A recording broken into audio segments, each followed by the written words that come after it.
Connecting to YouTube. Starting live. I can't tell if we're live or not. Hello, God bless, and welcome. I'm Kevin Haggerty. This is the God Logic Project, where we discuss maintaining a Christian worldview in a post-Christian America. If you guys watch the show on the regular, you know there's very little that I won't talk about. Recovery, Christianity, politics, religion, you name it. I tend to have guests in here to talk about it. And in keeping with that tradition, we've got a very interesting guest in here today. And this is going to be a very powerful message. It's going to be, for some folks, maybe hard to listen to, a little bit heartbreaking. But the hope that comes with it, I think, is going to be undeniable. So I'll introduce you to my guest. But first, the intro music. Hello, God bless, and welcome. I'm Kevin Haggerty, and this is the God Logic Project. Shut up, Kevin. I'm Kevin Haggerty. That was Mike Houston telling me to shut up. And my guest today is Mercedes Cohen. Mm-hmm. And she has a really tremendous story. We're going to take it from the top, but I think a good way to maybe introduce you to the audience is to play a clip from the Dr. Phil show that you were on. That will give them a little bit of an idea, I think, maybe of your background, your story, and how things turned out, or how things continue to turn out for you, which is just an amazing testimony of hope. So let's play that video from the top briefly. And we're not going to play the whole thing, so Dr. Phil doesn't sue me for copyright, and it's 2 minutes long. So we'll play about 38 seconds of it, I think. So that is just a clip from an intro to when you were on the Dr. Phil show, which was about 3 years ago. Is that right? When you hear the things you just said, when people hear the things you just said, it's very difficult for people to wrap their minds around that. So average middle American people, a 14-year-old is a child, right? And you're still a child. You're only, 27 now, right? So for you to have this much of a story in this early in your life, to me, the first thing I think is how many lives can you affect in a positive manner with the time you have left, because you have a lot of time left on average, right? So there is an opportunity here to really bring hope to people that may feel particularly hopeless. Now, when I hear I got involved in escort service at 14, I instantly, how did that happen? How does a 14-year-old that really, can't make any decisions, any cognitive or legal decisions for that matter, get involved in something like that? My mom, God bless her, she passed away at 40 from the disease of alcoholism. So I'll just back up a little bit. Okay. I was very overly sexualized, over sexualized as a child. My mom was also a sex worker. We had a stripper pole in our living room, suction to the ceiling. Beautiful woman on the cover of magazines, enhanced her body to make herself look a certain way, very beautiful, just kind of taught me that you really didn't have to work in your life, that you could just be pretty and, men could take care of you. And that seemed interesting to me. I was infatuated with her, and I respected her. And I respected the way she lived because I saw her. She was home all the time. We always had nice things. It was just really normal for me. We didn't sit at a table as a family. My mom would have men coming in and out. I don't want to say I fell into it, but it was just very, I just always wanted to be I felt like if I looked a certain way, that people would treat me a certain way. And I felt like if I could just, have all these things, people would love me. And I was just very interested in the sex working industry, even as a little child. And I think that started with being sexually abused as a child by someone I trusted. Mm-hmm. And for a long time, I blamed myself for that because of how it happened and what happened. And I realize now that I was just a little girl. But I don't know if that trauma from being 8 years old kick something inside of me, because it was weird. I would gravitate towards the things that hurt me the most, which were men. Mm-hmm. And, my mom would give out these business cards of her bent over our back fence, butt naked. And it was just really normal for me. At the time, I didn't know. I think when I was 10 or 11, I was trying to figure out if she just had 6 boyfriends or if they were sugar daddies. Mm-hmm. And I was just very interested in that lifestyle because I saw the way she lived, and it was just very interesting. So somehow you plugged into that, though, at age 14. How did that, you don't have to give details, but how did that, I mean, when did you... How did I find my first client? Yeah, how did you get involved in the first place? I mean, I can see the motivation having like a role model, your parents, your father, I'm guessing, out of the picture. Yeah, out of the picture. So the one role model you have in the home, and I think that the breakdown of the family unit in America is a big problem, and here we see it. But the one person that should be a role model in your life is role modeling a certain lifestyle that is guaranteed to become appealing to you one way or another if no one else is speaking into your life at that point. But how do you get then to like your first client and getting involved in it yourself at only 14? That's very young. So I don't remember how it came about, but I did. I had a sugar daddy. I don't remember where I found him. I don't know if it was sugardaddyforme.com or if it was Plenty of Fish back then, or if I don't remember the circumstances. I think I try to block that part of my life out.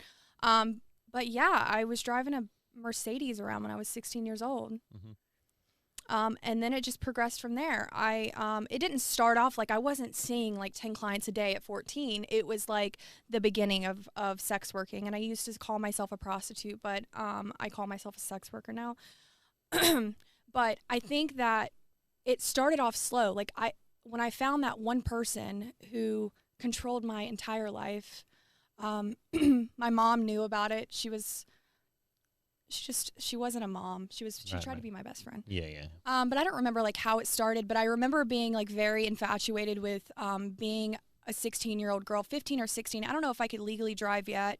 But I remember just like bragging about it. I'm like, well, you're doing it for free, but I'm getting paid for it. Yeah. You know, who's the dummy here? Yeah. And that's terrible thinking.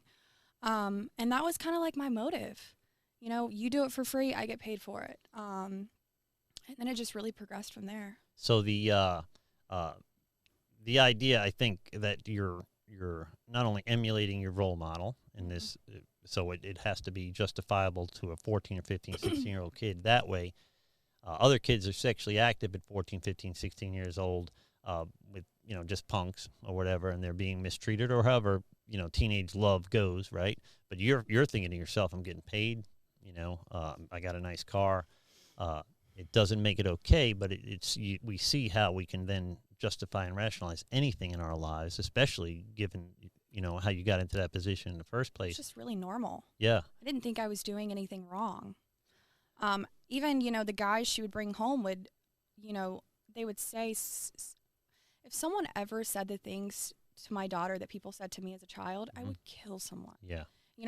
I'm thinking of very vividly horrific things. There was a DCF case opened on me when I was, I want to say 13 or 14, and one of the detectives on the case tried to sleep with me. One of the detectives? Yes. Yeah. Mm-hmm. So and that is just that, and no one believed me, and that's the craziest part. Like, my PE teacher in school used to tell me to meet him on the top. I was just always looked at. It was like I had this sticker on my forehead that said like, I'm an open door. Mm-hmm. Like it just, people looked at me that way. And then, I was like, it was just so normal, and it's not. And the people that were looking at you that way are people that shouldn't, right? So right. particularly people of authority, certainly right. Child molesters, and that's a big thing with this Jeffrey Epstein and politicians and Prince Andrew and all this stuff going on now. My worry is, and I'm not in these circles, right? I've never really lived in these circles, but someone like me, like that hasn't been exposed to this stuff for life, then I think to myself, how prevalent is this really? So if it's my friend Mercedes, and if it's the Clintons and Prince Andrew and everybody else that I don't even know who else they talked about in that case, it's more prevalent than I think it is. Now I had in here the girls from Creative Women. Who they literally go out in Tampa on like Dale Mabry, and they'll give a Bible and a gift basket to prostitutes on the street and try to rescue them from street life. They do tremendous work. I had them in here a few months ago, and it was really eye-opening for me. Somebody that, I've been around the block a few times. You think you kind of, nothing would shock you, but that there is sex trafficking going on. When I hear sex trafficking, I think Albania, mm-hmm. Russia, Japan. I don't think of it as Tampa. right really here bad in Tampa. right here in our own backyard. So it that shows my naivety for what's going on around me, and people like me working 50, 60 hours a week, taking care of their kids, handling their own business. Maybe you should stop and think, how many people are affected by the types of things that you're affected by. And then you take a cop, a teacher, your mom, people that should be pouring positive into your life, and they're almost partaking in it, or benefiting from it. So it is a scary thought. It's a scary idea that's that's the kind of stuff that goes on. It really is for someone like me. So how did the whole thing progress? So you and I met. We'll start over a little bit. We'll back up a little bit.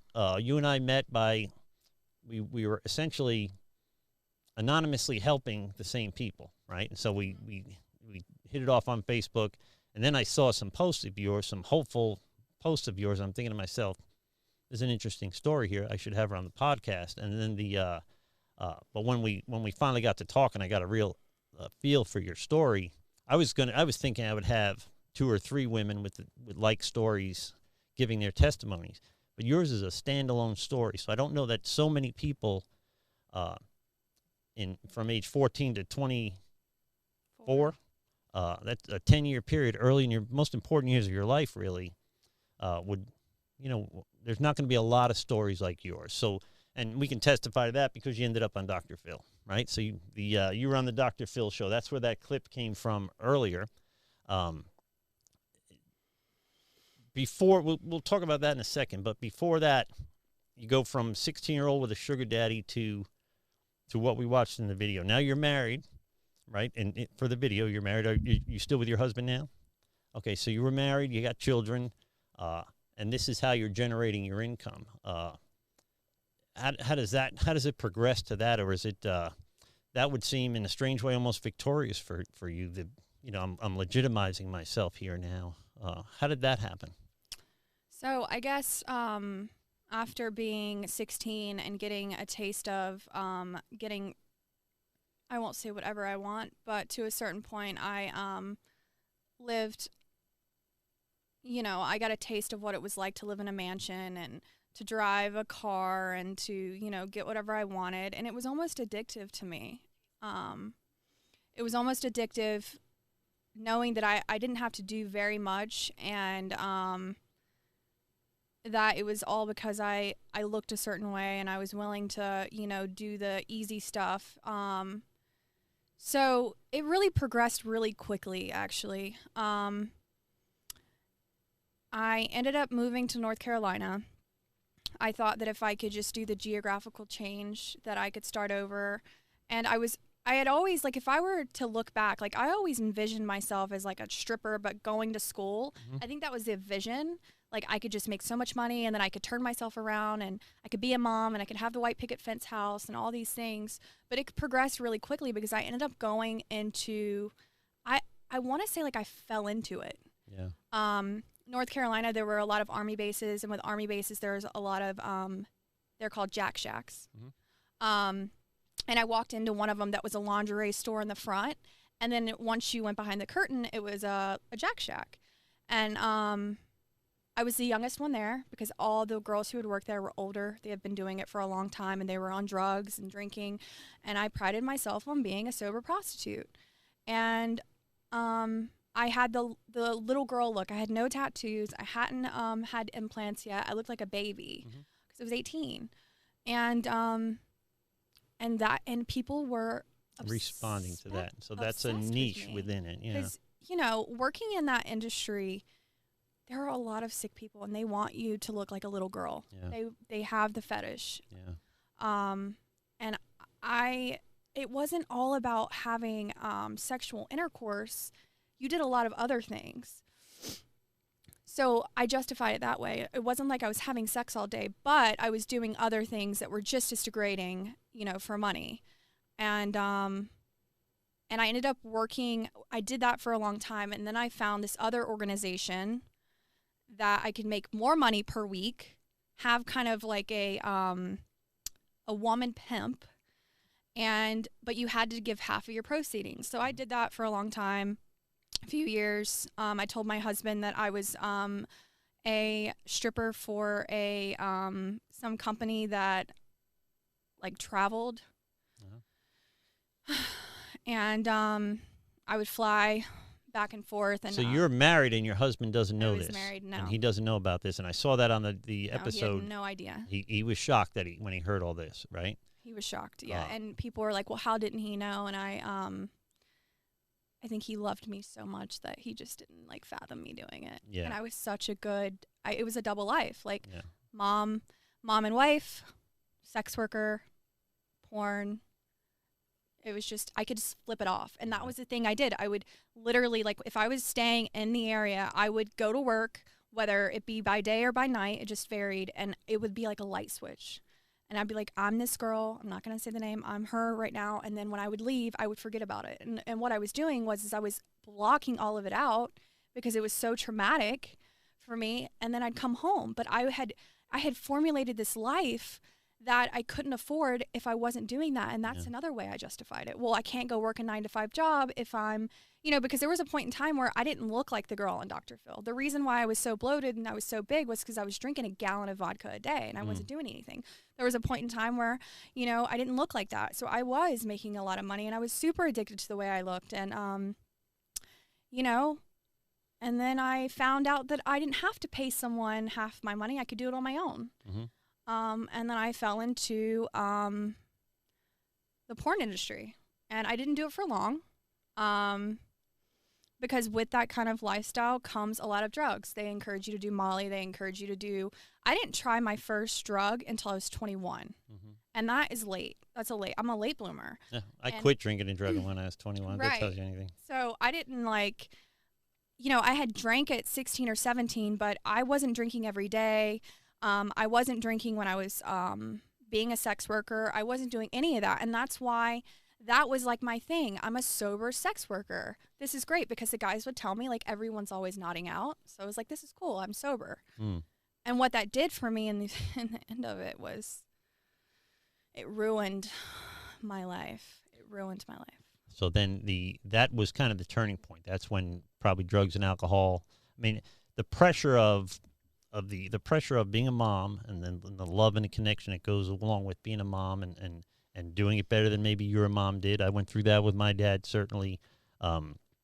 So the pressure that goes from that to that juxtaposed against the porn and the stripping and stuff and the duality of that creates a lot of pressure. So I know when I was a kid, I did a lot of bad things. I hung around with bad guys, but I was kind of a good guy.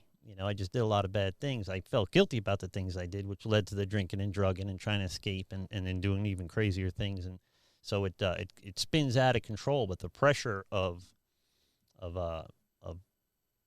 being a mom and not wanting to do what your mom did, and there you are kind of doing it. Plus, you're providing, you're keeping the house, you're doing the right things at home, and then switching, like you said, hitting the switch and going back to your work life. That's got to build up an awful lot of pressure, whether we don't realize it or not. You've got to be under a tremendous amount of pressure and driving your self-esteem. I would tell you as a pastor, driving your self-esteem from anything but your relationship with God is a dead-end street. So it is in a sense a form of idolatry. We make a god of ourselves or our money or our body or sex. We see it more and more with young girls now. They are almost taught to lead with their sexuality. I see it on Facebook. Don't even realize they're doing it. Yeah, I see them on church on Sunday, but then I see their Facebook posts and their boobs are hanging out, and they're like, "How do you like my lipstick?" Knowing really, nobody's looking at your lipstick. That is, it's a dead end street. And I know a lot of girls that were dancers, and in my industry, in the recovery industry, you meet everybody, and they thought it would never end. But time and kids and things change, and now you're in your 30s or 40s, and nobody really wants to take care of you anymore. And it's the sin of it is, you were led to that. You were given the idea that this is how this might work. Really, it doesn't. It's heartbreaking. And so you and I now becoming friends, I hear this story, and I'm getting choked up listening to you. It's hard to hear. And then I could run a dozen faces through my head, people that would tell me a similar story, So it is very hard to very hard to have these conversations. So you're now online for yourself. You're married. You got 2 kids. Yeah, I had Piper when I was 22, and I had Decker when I was 23. Okay. So. And then your husband is stationed overseas, but really doesn't know a lot about what's going on. He was deployed before we had kids.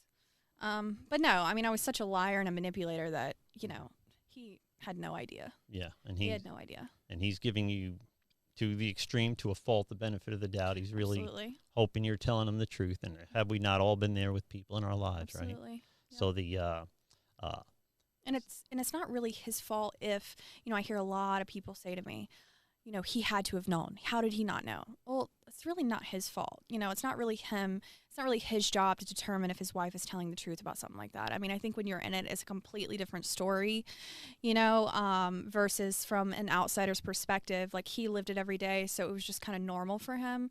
So I don't think it's really fair to say that he should have known. Like, I shouldn't have been a liar, and I shouldn't have been dishonest, and, I just think he loved me so much that he really just had no idea. And I was just a master manipulator. I think that's what Dr. Phil said to me, and that really resonated with me. And that is not uncommon. The same brokenness, by the way, that drives people, I'm sure, into the sex industry, drives them into the dope house too, and it drives them into bars. And it is like I said, we're starving for some form of self-esteem. And we're just going to the wrong places for it. So a guy told me a long time ago, if you're struggling with low self-esteem, do something esteemable. Mm-hmm. Turns out you do that now, and we're going to get to that. We will open the phone lines here in a little bit, and we'll take some calls. And certainly, guys, you're going to have to keep it appropriate, or I'm going to cut you off. And I am the engineer and the host of the show, so I struggle to answer the phone in any kind of fluid form. So if I answer the phone, just hang in there till I talk to you, because I'm going to have you on mute for a little while. But we'll open the phone lines. So yeah, you've gone into the porn industry. You've done your own thing in the escort service. And did you tell me you worked for the Bunny Ranch or something like that? Yeah, briefly. So you were down there. Is that the legal one in Texas? I'm not familiar. Didn't they have in Nevada? Nevada? They had a HBO TV show about that, didn't they? Yep. Yeah. I'm such a nerd, I didn't watch it. Mm-hmm. What are you going to do? Yeah. So that is a tremendous story. Now, we hold that up against the Mercedes that I know, right? So for me to hear this is unbelievable. But you and I have responded to the needs of people in the community through social media, not even knowing each other, both being in the same business now in a sense of trying to make a difference in other people's lives. So for me, it's always... I've become, the God Logic Project has become kind of a clearinghouse in essence for people that may need help of one way or another. Coming up on Christmas, losing their jobs, drugs and alcohol, certainly needing to get into treatment. A big part of my story and what I do is drug and alcohol related. But it put us both in the same place. So I can tell you if I was going to speak into it, I can tell you for sure that the heart that she has now for service is amazing, because it caught my attention, and I do this stuff all the time, but not everybody catches my attention, right? So not every time that I do it does somebody say, I'll jump on that right away, I'll run out there today after work, or whatever it is. That's the heart of a servant. That's somebody who's really trying to make a difference, and that I've got to speak into that for you on your behalf, because I don't want to give everybody the wrong idea about what we're doing here. We're here to try to bring hope to people that are struggling in some of the things that you were struggling, and we're going to open the phone lines here in a minute, and I want to talk to people that I don't want to talk to creepy dudes. I'll hang up on them, but I wouldn't mind if you guys have questions, if you need some kind of guidance to get out of this lifestyle, and only somebody that has come out of it can get you through that. I think I want you to call in. This is going to be the show for you. Are you okay with taking some phone calls? I'll try to manage it. I won't be able to manage it perfectly. We're live, so it's going to be hard to manage it perfectly. And I don't, with all my buttons, I don't have a bleeper. Okay. So we're going to open the phone lines here in a minute. I've got to turn all the systems on here. So give me an idea now. I know it turns out you work with a friend of mine, which I didn't know. Mm-hmm. and you work helping people now, Mm-hmm. which is amazing. And then you got the kids. You spend time with your kids, and you're doing all the things that you almost kind of wished you can do. You did the wrong things to be able to do the right things. Now here you got right and right working together, moving in the same direction. That's got to feel good after all this. Now I watched a lot of the clips of the Dr. Phil show, and he was mean, but He was honest. he was honest, and sometimes he told me what I needed to hear in that moment. yeah, I tell people all the time, you don't trust people that tell you what you want to hear. Trust people that tell you what you need to hear. Yeah, because they have a different motive, right? Now, in that moment, I was like, how dare he? Oh, I'll fight Dr. Phil right now. It'll make no difference to me. Talk to me like that? Like, who does he think he is? Yeah. You know, but I look back when I'm less delusional and I've been separated from the drink and the drug for, a long time.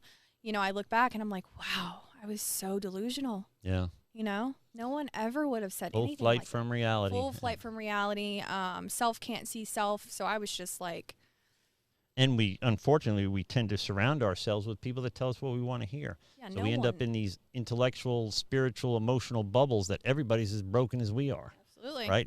I built an alcoholic world around myself. Yeah. I had a job where you could drink. I had friends where you could drink. All my friends were sex workers. So it was, Yeah. and the only people that would speak into my life were other degenerates. So that's fine. That's Right. perfect. I don't care what they say, Right. So there was never anybody to break that cycle. So what we talk about and with the guys that I work with is it's uninterrupted self-will, which is a killer. It's an absolute killer. If your will is not interrupted one way or another by good, hook or by crook, the biggest blessing in your life is going to be that interrupted self-will that gets you out of yourself just for a second. For me, it wasn't easy for me to put two coherent thoughts together in a row. I had to change everything. I didn't become Mother Teresa. We talked a little bit about it off the air, but I was still a lunatic, even sober, but it was pointing me in the right direction, right? And then eventually, some are sicker than others, and sometimes slowly. Took me a little longer than it takes most people to get better, but I wouldn't change it for the world. I really wouldn't. So if you guys have any questions for us, you can hit us up on the YouTube channel, by the way. My buddy Scotty's saying good advice, and it's probably advice he gave me, so that's why he's saying it. Thank you for watching, Scotty, and if you guys have any questions or anything you'd like to speak into, certainly give us a call. The phone number should be on the screen. It's 727-600-5837. You can call in, and if you have questions or any comments, we'd love to talk to you. Now, tell me more. Now we'll go back to the Dr. Phil thing. Dr. Phil, believe it or not, I've never watched Dr. Phil until recently. I'm familiar with Dr. Phil. I see him on the news, and other people would watch it while I was in the room. Never a big TV fan to begin with. But Dr. Phil was brutally honest with you. In one of the clips, your husband was there, and he was hurt, certainly hurt. Absolutely. Reasonably, understandably hurt. Destroyed him, yeah. Do you have any kind of friendship, any healthy relationship with him now? I do. So that's a big blessing. So he's in the kids' lives too? He's an amazing father. I will say that it's healthy. It's exactly how it's supposed to be in this moment. Do we get along? Yeah. Is he still angry? Yeah. Because, I get to go out and I get to get better and I get to go through therapy and I get to get treatment. And, our loved ones are left with the wreckage that we caused. But it's 3 years later, and we actually were able to laugh on the phone about 3 days ago, and that was our first laugh together. Yeah. He's remarried to a wonderful woman. They got married a few months ago. There was some jealousy on my end as far as another woman stepping up and being around the kids. Yeah, because they call her when they're with me, they call her other mommy, and then when they're with her, they call me other mommy. Yeah. So they're very confused. So I'm woman enough to say that I was jealous. I'm woman enough to admit that I was really jealous. Because my kids really took to her. But when I look at it now, I see a woman who doesn't have kids of her own, who loves my children. My kids love her. So when I take my ego and my fear out of it, then I can see the truth, that she, if I was in her shoes, how would I feel about me? Yeah. She doesn't like me, but that's okay. Not everyone has to like me. No, and that's not your side of the street. No, So it's what we not. worry about today, when I'm in my recovery, I'm in the Kevin business. Now, I'd like to be able to help everybody. I'd like to make them happy if I Right. can, but if I can, I can't. But Right. what we don't get to do, what they don't get to do, is dump their emotional garbage on my side of the street, because now it's clean. I'm committed to keeping it that way. So I don't. I have kind of 5 little tricks I like to use. Scotty, the guy that just commented on Facebook, told me 10 years ago probably to start playing small ball, and it stuck with me. I shared this today in a group. What do I got to do today to get through today? Mm-hmm. You know, what's the baseline performance I need out of myself today? Not hurt anybody, which for an alcoholic or drug addict or anybody struggling with any kind of debilitating obsession is difficult, right? My son recently added help somebody, which I take for granted. This is how I spend my time now. And then learn something new. So there's 5. And be reasonably happy. Don't expect that in life because we quit doing this or we quit doing that we're going to fart fairy dust the rest of our lives. It doesn't work that way. But we can be reasonably happy. We can be happy with what we have and not always longing for the things we don't have. And so for me, I understand people are hurt and hurting. And everybody we meet, by the way, is hurt and hurting in some degree or another. It's not always drugs or alcohol or certainly the sex Right. industry, but it's something, right? And so we got to allow that and be there if we can speak into that and help them heal from that. And certainly your husband's, by the way, you have my cell. He's welcome to call me if he'd like to talk about anything. But I spend a lot of my time not really making up for the things I've done, but trying to make a difference with the time I have left. So it makes me jealous of how much time you have left. I wasted most of my recovery still being a psychopath. So it's nice to meet somebody young that has so much potential, so much ability, or in position to affect so many lives moving forward. That's really that's awesome. And there is an amazing amount of people that really need this kind of help, that really need somebody that's been through it before, that can kind of tell them what they did to get better and what they did to get out of this situation or that situation, and how they stay that way, you know. And that's how, for me, the 12-step programs work. That's how I apply it, not just to my life as an alcoholic, but my life in general. So I think everybody suffering from something can benefit from applying those 12 principles in their lives every day, you know. And in the beginning it takes self-discipline. It's hard in the beginning, but it becomes spiritual muscle memory after a little bit, and you begin to think to yourself,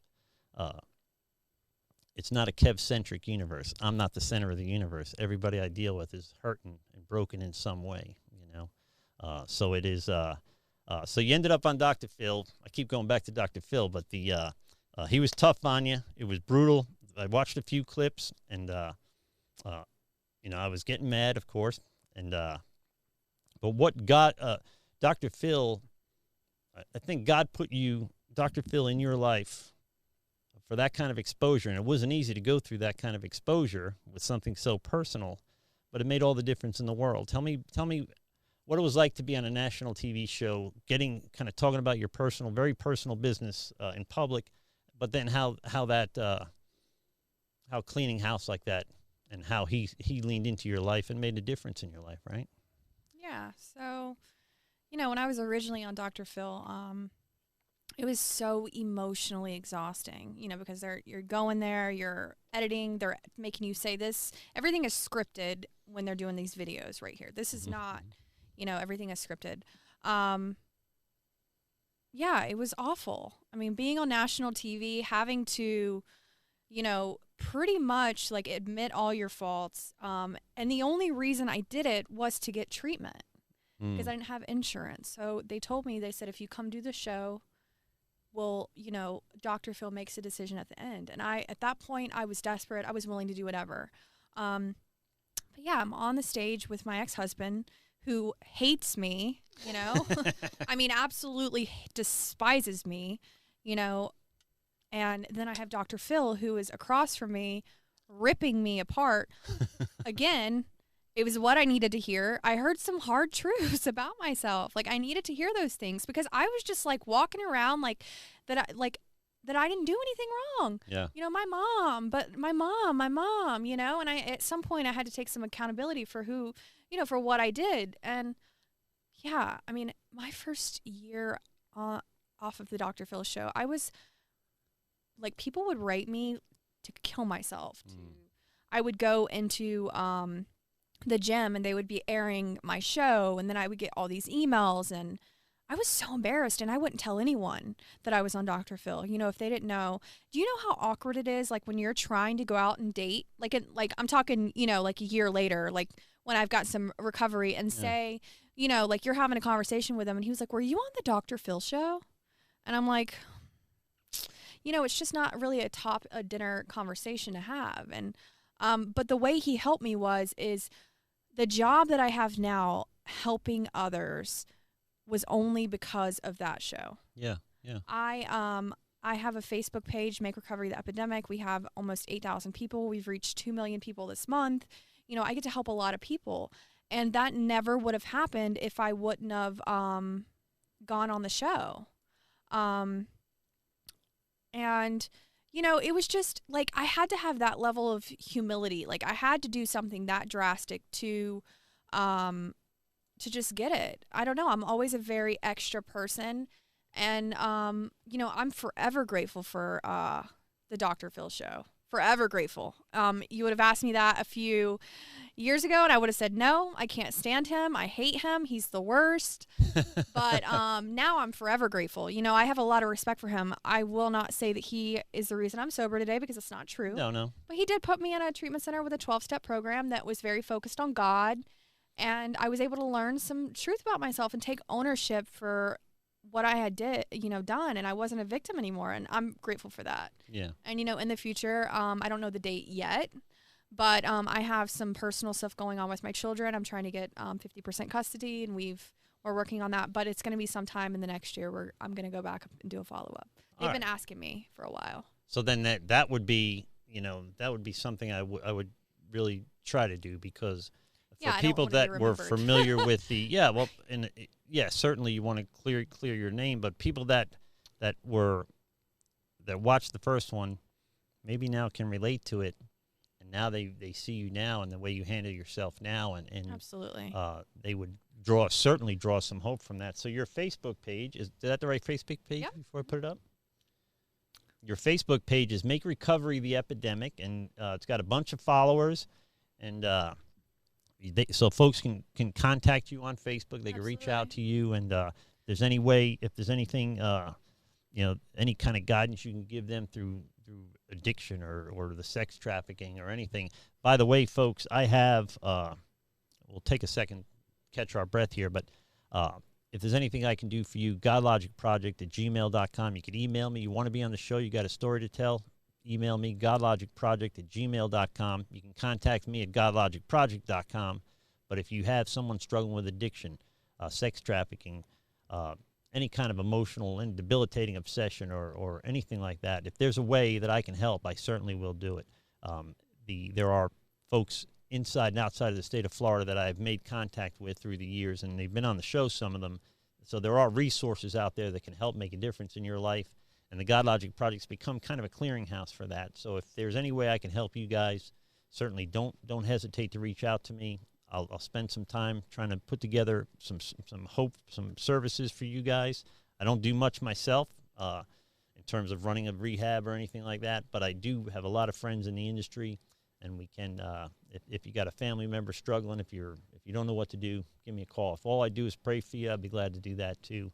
If we can make a difference in even couple of lives before my time here is before I'm called home, before my time here is done, I'm glad to do it. It's what I'm doing now. So again, godlogicproject@gmail.com or godlogicproject.com. You can reach out to me if I can help in any way. I certainly will. If you guys are enjoying the show, please subscribe, ring the alert bell, comment on Facebook. We're trying to get this and every message out to as many people as we possibly can, as I kind of figure out how to run a podcast by myself here in the first place, which I've never been a computer guy, so you see me off camera running around like a nut. It's a handful. Doing a great job. Thank you. So so Dr. Phil paid for you to go to treatment, right? Correct. And then you took full advantage of that. Obviously, that was 3 years ago. Mm-hmm. January will be 3 years. Is that what we talked about? Since the show, yeah. I think when I talked about it this morning on the promo, I said 4 years, but it's 3 years. Right. So, yeah, he sent me to a rehab program in West Palm, big recovery community. And it was very 12-step based, very God-focused, higher power is what they said to me. I choose to call it God. Yeah, he, he gave me a facility to learn about the truth and to find a power greater than myself, and I'm forever grateful for that. I think he helps a lot of people. There were a lot of Dr. Phil girls in there and guys. He used that specific treatment center for the Dr. Phil people, so I got to meet other people that was also on the show, who are also still sober. yeah. One of the best treatment centers in the country. I don't even work for it, and one of the best. Yeah. Well, your treatment center's second best because it's my friends. So Yeah. we'll plug them too. But anyway, it was just a great program. It was just a great program. I actually go back all the time. Yeah. And visit. So it's a really good, and he helps a lot of people, just because it was hard for me to listen to, and he could have gone about it a different way, maybe approached it a little. But that doesn't help viewership. No. So it's like, yeah, he was just a little like, listen, I take responsibility for my actions as an adult, 100%. But there's a lot of underlying trauma. There was a belief system. There was a lot of things. I still go to trauma therapy for today. I was just there last week. Not to get too graphic, but my sex life has been greatly affected by the porn industry and the sex working and the prostitution. I don't feel normal still to this day. It's so dramatic. So that's a good another jump off then. Now it's been 3 years, your formative years, the most important years of your life. Mine were spent in crime and bars and things like that. And I know I started growing up at 21 when those things ended. But it's got to affect you emotionally. So your personal relationships, do you find yourself going back to that? For me, it was, I would go back to the lying in a stressful situation. I would still to this day, somebody sets their purse down near me and I'm like, well, they shouldn't do that. Those behaviors that are defense mechanisms when we're living that life follow us into our recovery, and in time they weaken. But in the beginning, certainly for me, losing my temper was how I would solve a problem. Right? Mm-hmm. I would go right back to kind of the tough guy behaviors or bad guy behaviors that I had when I was a kid. Mm-hmm. But the temptation may be, and you can speak into this or not, but is the temptation then to kind of be a little too flirty to get your way or anything like that? Do you find yourself running into kind of playing those cards again subtly? When I got sober, I worked my first real job ever. Ever. You were 24? Yeah. I was always a sex worker, always, just always working in the sex industry. So when I had my first job in recovery, I had to relearn my mannerisms, Kevin. Everything I did was sexual. Yeah. Like I could, it was just I had to relearn how to be normal. Yeah. I was just so used to manipulating and using my body and saying things, putting my hands on my boss's knee. You just, things that are not normal. You have to set up kind of unnatural boundaries for yourself in the beginning. Till then, you can make normal boundaries later on. It was just it just happened. And that is the first thing. But yeah, first year of recovery, absolutely. I'm very self-seeking, very ego-driven, very pay attention to me. It was where I felt comfortable. I think that it was where you were deriving your self-worth your whole life. Absolutely. So then when I don't have drugs and alcohol to now to cover that. So what am I going to do? I'm going to start acting out in other ways. Yeah. What do I know that makes me feel better? So what do I know that makes me feel better is drugs and alcohol. Right. I can tell you the 4 horsemen of my apocalypse, the 4 things that I've made a god out of is drugs, alcohol, and women. Mm-hmm. And that's they've all turned on me. That's what'll take me out one day. So but we do turn to things we know almost like a drug, right? So for me, It was money. When I stopped drinking and drugging, it was I made a god of money, and after that, it was women for a while, And here later in my life, it's God. I mean, Yeah. It's imagine if I did that in the beginning.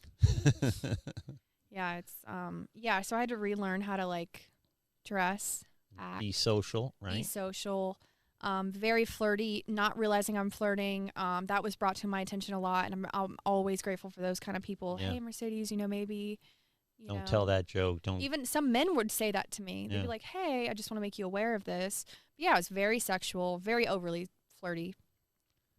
And towards the end of my sex working, I started vomiting during the act because I was so disgusted with myself. And so going into sobriety and being a sober woman with dignity and grace and have dated a few times, it's not, my life on that side is just not normal yet. Yeah. Well, I So- find for me, if we're going to be honest, and I hate being honest, but if we're going to do it, we're going to do it. Dating now and being celibate or not having sex now at this point in my life seems almost pointless to a lot of people. But the dating became very weird for me. So I would go on dates, and I would go to dinner, go to the movies. But if we're not having sex, let's call it a night. I got to go home and watch TV, So I didn't know how to behave myself. Mm-hmm. I didn't know how to act like normal people acted, or certainly like Christian leaders act, right? I didn't know how to do that. I knew how to act like a construction worker acted. So it took a long time for me. I had to watch the jokes. I had to watch the double innuendos. And I had to, for a while, I unplugged. I set up unnatural boundaries for myself. I wouldn't talk to women when I was trying not to have sex and keeping it a secret. I didn't tell anybody, by the way, that I was doing this. I was just going to kind of wean myself off. But I would stop talking. Then I knew it was always with me was the jokes, right? It was always the getting them to respond to a joke. Then I knew where I stood, that kind of stuff. So I had to discipline and still have to discipline myself on those things. Now, 4 years into that process, it is not easy, So for abnormal people like me and you to act like normal people act, it's a learning curve. You have to learn to act like that, and it's not easy. Yeah. It was like relearning how to be I was like this 13-year-old girl, like I had to learn how to be a woman, and dress appropriately and not, make comments and not look at people's husbands and not, just things that were just so foreign to me. Like, what do you mean I can't do those and things? things you would have or should have been disciplined on as a Things I child should have in known, your like- teenage years, Yeah, it would just it's things that I should have known. It shouldn't have been things that I'd have to figure out later on. Like I should have just like consciously known that wasn't the right thing to do, but it was so foreign to me. It was just so like it's still crazy to me sometimes, when I think about like I have a daughter and I'm like she will never, God willing, be overly sexualized, and I'm so grateful for the experiences that I went through, even being a sex worker and even, being around a mom who was also an alcoholic and a drug addict who died at 40 from this disease. Even though I went through all of that, now I get to like instill these spiritual principles into my children and they don't even know that I'm doing it. And I have all this experience, good or bad, and I get to help my children without, I was on Dr. Phil. It's going to be out there forever for the rest of my life, but I get to, I've completely turned that around, like I truly have. And this is a program of attraction. All things, I think, are a program of attraction. So if I don't have something you want, it doesn't matter what I say. Right?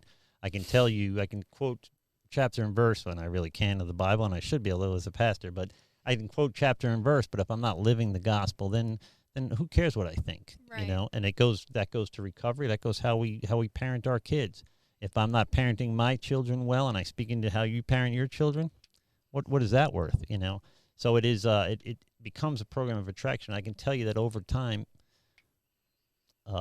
here's a kind of a crazy story. So my kids were not churched. I haven't been saved very long, so 9 years. So my older kids weren't raised in church, and once I got saved, that broke my heart to think that this is the most important thing in my life, and I didn't expose my kids to it younger. Slowly but surely, they became, they began to come to church with me, whether I never forced it on them. I never was a Bible thumper. You can tell now, you know me well enough. I'm not the big Bible thumper guy. I believe every word of it, but I'm not over the top with it. But my kids, I hope through seeing a difference in their father. I'm not punching people out at red lights anymore sober, which is bad for business. There's a difference in me, and they saw it, and they began to want. I had something they wanted, and they began to look into it. Strangely, I'm talking about you and your ex-husband. My ex-wife, her husband, my ex-sister-in-law are all in leadership at my church now. So I see them all the time. And the reason that is because regardless of what mistakes we made, my ex-wife and I made way more than she made, she'll tell you. If we're going to err, we're going to err on the side of the kids. What's best for the kids? We're not going to weaponize our children, and it's made a difference. It really has. So, and it's made a difference not just in our relationship with the kids, but then in our relationship with each other. So I'm at church and I say, go ask, that's my ex-wife standing over there. People think I'm crazy, You go to church you talk to your ex-wife? That's crazy. We talk all the time. We get along. We're raising these kids. Really Carly, awesome. Particularly the youngest girl, together still. We fight all the time over who gets her, even though we have legal documents that determine that. We don't go by them, really. Whatever best for her. AJ, my son's a little bit different story. His mom's out of the picture, and it's just me and him. So it's a little bit, but she helps me with AJ. Right? She helps me with my son. So it is not to brag, but to say that it's a program of attraction, right? Because something changed in Daddy by the grace of God, and nothing I did. That the people around me begin to want something like that too, and the 12-step programs work the same way. But if I didn't have something they wanted, it didn't matter what I told them or how I begged them or me putting my foot down as their father. One of the greatest gifts I've got in my salvation is that my older kids have come to church now, and my oldest daughter, got ordained, so she's begun the ordination process with the Free Methodists, and that's to somebody that screwed up most of his life. That's a tremendous blessing, and that's what can happen. All that just to say this, that's what's waiting for you one day at a time, in your future with your kids. And it's amazing testimony, can't be understated. And that I quit drinking when I was 21 and I wasted it, right? I really didn't start working until I was 40-something or 30-something. But you, one day at a time, can affect literally 100,000 lives. It's amazing. It's an amazing opportunity God's given you. What the world meant for evil, God has turned around and used for good. That makes you uniquely qualified to help when no one else can. That's a tremendous blessing. As hard as it is to kind of go through what we went through, certainly what you went through, here now on the other side, it's a blessing. This is the easiest asset. Yeah, it's the easiest version of Kevin I've ever had to be the last 2-3 years. Same. So it is quite a blessing. Well, I've got us on auto switch. I'm not very good at this, by the way. I tend to struggle with even the most rudimentary functions here. So we're going to wrap it up here in a minute. I want to pimp again. I want to encourage folks to visit your Make Recovery the Epidemic Facebook page. Follow it, like it. There are opportunities to heal and recover from the things that other folks are going through, that you've gone through, that you're on the other side of now. It seems impossible, but it did not seem impossible to you 3 or 4 years ago. Absolutely, to be where you are now.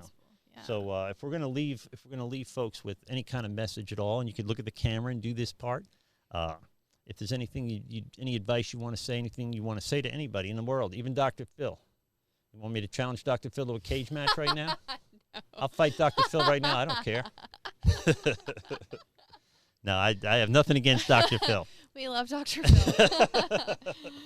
I would say that when I stopped seeking comfort and started seeking change, my life changed forever. Yeah. And I will say that some of the worst things I've done in my life have turned out to be the greatest blessings. Yeah.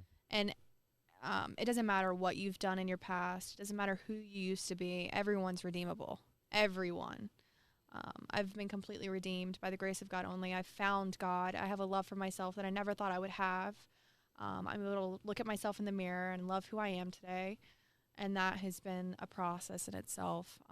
But there's nothing so bad that you've done in your life that you can't get help for. Amen. And you can't fix. and then one day at a time you can bounce. You can come One back day at a from time. anything. Absolutely. I can tell you, I had a friend of mine that was doing 2 life sentences for murder.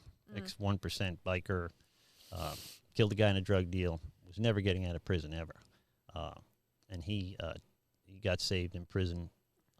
And he did remarkable things. God did remarkable things, right? Long story short, he's not even on probation. He's not even on parole anymore, and he serves that population. And he serves God's kingdom every day. He's probably 70 years old now, and still out there doing it and making a difference. And so there's, regardless of what people tell you you can do and what you can't do, God will do some crazy things.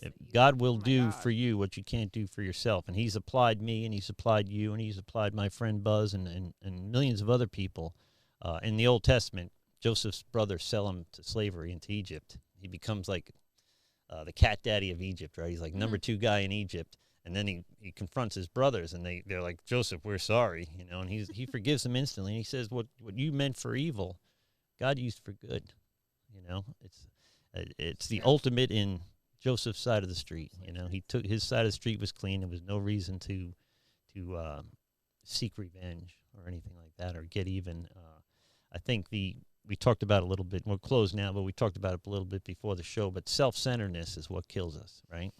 Self-centeredness. Yeah. So the fact that we can kind of get outside of ourselves and serve something greater than ourselves, it saves lives, right? And so the life that you saved in yourself, and I'm glad you did. I didn't know you then, but I know you now, and we're friends.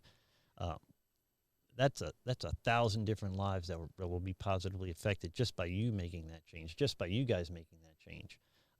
So it isn't the alcoholic that we save, but the alcoholic's children and husbands and wives and family and friends and employers. And this is, I can get a little emotional, but this is bigger than just that, right?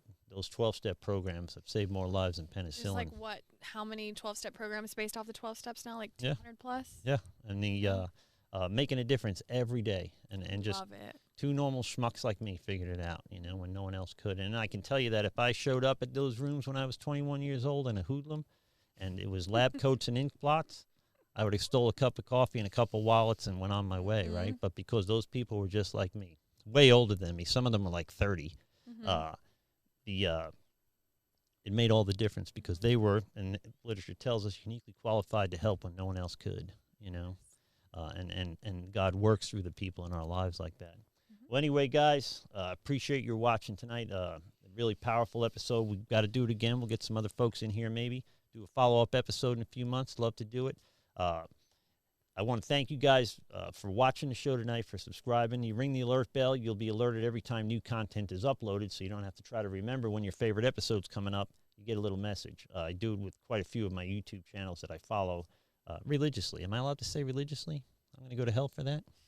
I want to thank everybody, by the way, that has been going to godlogicproject.com and clicking on the Amazon logo, doing their Christmas shopping as normal. But when you do that, one extra step, godlogicproject.com, Amazon's been sending $1 or $2 to the God Logic Project, help pay for the expenses to keep this podcast going. So, and you guys doing that, it really makes a difference. So if you would do that in the future and continue to do that, that's great. We got a PayPal account now if you want to support the God Logic Project. You can go to the website. There's a PayPal account. People have been throwing me a few bucks just to keep going here, pay the monthly expenses for the studio and everything. So I want to really thank you guys. Mercedes, as always, I want to thank you for being here. This was a really powerful episode. I don't generally get emotional during podcasts. I don't generally get emotional during life. Got a little choked up tonight. You got me. You won. You almost made me cry. If I wasn't a plumber, I probably would have cried. If no one's told you they love you today, God loves you. So do I. Receive that. Be blessed, and we'll speak soon. Thank you. Thank you for supporting the God Logic Project. And if no one's told you they love you today, God loves you. So do I. Receive that. Be blessed. We'll speak soon. This has been a Rev Kev production. Your mileage may vary. Shut up, Kevin.